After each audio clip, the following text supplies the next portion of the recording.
What's up everybody, Jason Page here. Welcome back to another light painting tutorial. In this one, I'm going to show you how I created this image right here. This technique I call my negative space technique, and what I'm doing is I am doing a close-up of my model, filling the frame completely with light to create a silhouette and negative space that I can then zoom out, widen the frame, and illuminate my model and light paint her within that negative space that I've just created, all within the same single exposure. The settings for this image were ISO 100, f6.3, shooting on bulb mode. The tools that I used are a flash with a blue gel on it. I used the holographic sword from Light Painting Brushes. I used the Light Painting Brushes portrait light with a red gel on it to illuminate my model. And then I also used the black fanned out fiber optic with a custom blue gel. Starting the exposure now, this first part of the exposure is going to be the zoomed in portion where she's in this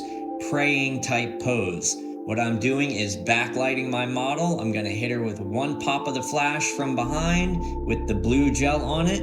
Now I am using the Light Painting Brushes holographic sword to create that ribbon of light around her, filling the frame completely with light. Now that I've created that negative space where I want to light paint in, I'm running the same exposure, zooming the lens out just a little bit. Now I am going to illuminate her using the portrait light with the red cover gel on it, and you'll notice she's gone to a different pose. This pose I'm trying to center within her original negative space.